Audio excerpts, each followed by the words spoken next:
আপনি উদ্যোক্তা, তবু এটা এখনো জানেন না আপনি ব্যবসায়ী, অথচ এই সাপোর্ট আপনার হাতে নেই। এটাই হতে পারে আপনার প্রতিষ্ঠানের গেম চেঞ্জার। তাহলে এটা কি? চলুন জেনে নেই এখনই। আপনার ব্যবসার মূল পরিচয় তৈরি করবে হলো এই মেশিন। আপনার প্রোডাক্টের পরিচয় তৈরি করবে। উদ্যোক্তাদের মূল পরিচয় ধরে রাখার মেশিনগুলো আমি বিক্রি করি। পানির বোতলের উপরে দেখবেন যে ডেট, টাইম বা বিভিন্ন জিনিস লেখা থাকে, এইগুলো হলো এই মেশিন দ্বারাই করতে হয়। মানে বিভিন্ন ধরনের ফ্যাক্টরি তাদের প্রোডাক্ট ব্র্যান্ডিং করার জন্য এই মেশিনটা আবশ্যক, প্রয়োজন।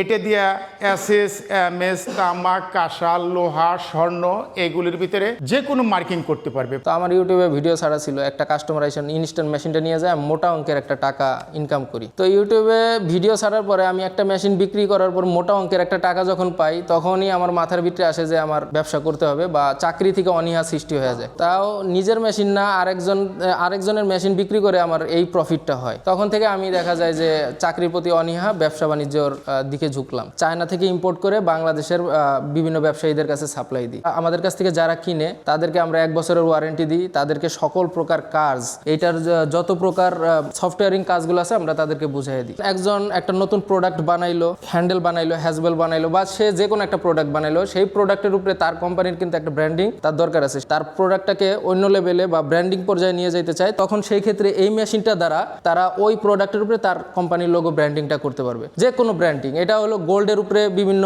নাম লেখা হয়। গোল্ডের দোকানে এই ওয়ালটন এসি এক্সচেঞ্জ অফারে এখন যে কোনো ব্র্যান্ডের পুরাতন এসি বদলে নতুন ওয়ালটন এসিতে উপভোগ করুন 25% ছাড়। Walton air conditioner, comfort without compromise. এই মেশিনটা ইউজ করা হয়। হ্যান্ডেল, হ্যাজবল, লাইটের সুইচ সকেটের উপরে দেখবেন বিভিন্ন নাম লেখা থাকে, সবকিছু এই মেশিনটা দিয়ে করা হয়। গোল্ডের উপরে 22 ক্যারেট বা তার নামটা লিখে নিয়ে যেতে চায়। আবার গোল্ড দেখবেন কি ছোট ছোট কাটিংগুলা, গোল্ডের যে লাভ শেপ, বিভিন্ন প্রজাপতি শেপ কাটিংগুলা এই মেশিন দিয়ে করা হয়। প্রোডাক্টটাকে যদি একদম উঁচু পর্যায়ে নিয়ে যেতে চান, যেমন স্যামসাং, ইলেকট্রা, বিভিন্ন কোম্পানি যেগুলো আছে তাদের ব্র্যান্ডিং এর উপরেই কিন্তু চলে। আপনি একটা কোম্পানি প্রোডাক্ট বানাইছেন কিন্তু ওই প্রোডাক্টের নিজস্ব পরিচয়ই নেই, সেই ক্ষেত্রে আপনার প্রোডাক্টের উপরে বিভিন্ন চার্জার, ফোন যে বা বিভিন্ন লেখা পার্টসগুলোর ভিতরে যে কোম্পানির নামগুলো লেখা থাকে, এই মেশিনটা দিয়ে সেটা লেখা যায়। কামরাঙ্গীর চরের এলাকার ভিতরে আমার অনেক মেশিন দেওয়া আছে। ওইখানে যে প্লেটের উপরে বিভিন্ন ফুল ডিজাইন করে, ওইখানে কারখানা পর্যায়ের অনেক মানুষের কিন্তু মেশিনটা নাই। এইটা নিয়ে গিয়ে জাস্ট তারা ডিজাইনটা করে দিতে পারে। আবার দেখা যায় আমাদের মিরাজবাগ এরিয়ায় আমাদের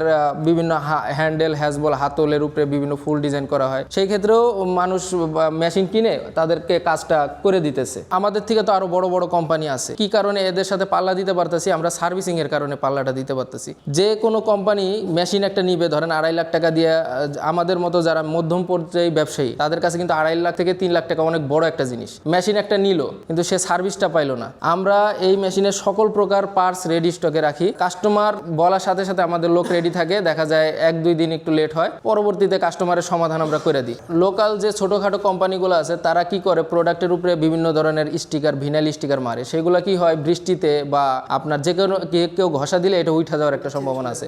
আমাদের এই মেশিনটা আপনার প্রোডাক্টের এমনভাবে ব্র্যান্ডিং ধরে রাখবে, কেউ চাইলে তুলতে পারবে না। একটা ডিজাইনিং কোম্পানি যেটা হলো ব্যানার, ফেস্টুন, টেস্টুন ডিজাইন, এই কাজের প্রতি আমার খুব আগ্রহ ছিল। প্রায় ওইখানে আমি 9 বছর চাকরি করলাম। ওইখানে কিছু মেশিনের কাজও আমি শিখলাম, কিছু ইঞ্জিনিয়ারদের সাথেও পরিচয় হলো। তাই আমার ছুটি হইতো 10টার পরে আমাদের এক সিনিয়র ইঞ্জিনিয়ার ছিল সুলতান ভাই, তার কাজগুলো আমি করতাম। তার কাছ থেকে আমার কিছু বেসিক এই মেশিনের কাজগুলো শিখা। তো পরবর্তীতে এক কাস্টমার আসলো, বলল যে ভাই আমি একটা মেশিন আনছি, এটা দেখেন আপনি বিক্রি করে দিতে পারেন কিনা। প্রথম পর্যায়ে তো আমাদের অত টাকা সম্বল ছিল না। পরবর্তীতে আমি আমার মার কাছ থেকে 50,000 টাকা নিয়ে একটা মেশিন উঠাইলাম নিজে কাজ করার জন্য। মানে নিজে কাস্টমারকে হ্যান্ডেল, হ্যাজবল সব করে দিতাম। মেশিনটার দাম আমাদের কাছ থেকে খুবই কম রাখছে, আর আমি তারে সর্বপ্রথম মনে করেন 80,000 টাকা দিই। এই সুলতান ভাই এই সময়ে আমার এই হেল্পটা না করলে আমরা হয়তো এই পর্যায়ে আসতে পারতাম না। কারখানা দিয়ে খুব স্বাবলম্বী পর্যায়ে একটা চলে আসছি। তখন কিছুদিন পরে আমি চাকরিটা ছাইড়া দিই। এরপর থেকে টোটালি ব্যবসার ভিতরে ঝুঁকা জায়গা 120-30টা মেশিন বিক্রি করছি এই পর্যন্ত, প্রায় 3 বছরে। তো আলহামদুলিল্লাহ পার মেশিনে মোটামুটি ভালো একটা লভ্যাংশ থাকে, সম্ভাবনাময় একটা ব্যবসা। এই মেশিনগুলো সার্ভিসিং এর কাজ করে আরো ভালো ফলাফল পাইছি আমরা অনলাইনে বুস্টিং শুরু করলাম, ফেসবুকে বুস্টিং শুরু করলাম, আর আমার ইউটিউবে তো প্রতিনিয়ত আমি ভিডিও আপলোড করতাম। এই মেশিনের ক্ষেত্রে ম্যাক্সিমাম মানুষ আমার কোম্পানিকে চিনে। 20 থেকে 30টা কোম্পানি আছে যারা এই মেশিন বিক্রি করে।